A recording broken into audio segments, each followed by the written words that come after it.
আমি চলে এসেছি দক্ষিণ চব্বিশ পরগনা কুলতলি থানা জামতলা গণেশচন্দ্র মণ্ডল মহাশয়ের প্যান্ডেল। এই প্যান্ডেলটি কী থিমের উদ্দেশ্য নিয়ে করছে চলো ভিতরে গিয়ে জানা যাক। আর ভিতরে কি কি কাজ চলছে তোমাদেরকে আমি সিনেমা শটে দেখাচ্ছি। তো ভিতরে চলে এসেছি, পিছনে দাদারা কাজ করছে। এখানে এসে জানতে পারলাম যে প্যান্ডেলটি কী থিমের উদ্দেশ্য করছে। এখানকার দাদারা বললো যে কাল্পনিক গোল্ডেন পিককের একটা কাজ চলছে বা সোনা ময়ূরের প্যান্ডেল। তোমাদেরকে উপরে দেখাচ্ছি, দেখো যে এখানে ভাড়া বেঁধে কাজ করছে। তোমরা দেখে বুঝতে পারবে না যে এখানে কি ডিজাইন রয়েছে। তাও বলছি, এখানে বাবুই পাখির বাসা থেকে তাল পাতা আরও পুরনো দিনের আধুনিক জিনিসের ডিজাইন রয়েছে।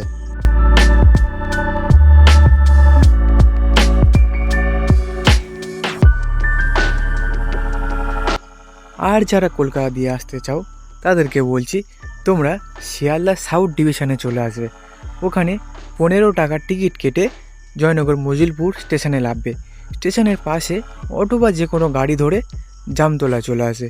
এসে রোডের পাশে দেখতে হবে গণেশ মণ্ডলের পার্টি অফিস, তার পিছনে দেখতে হবে গোল্ডেন পিককের প্যান্ডেলটি রয়েছে।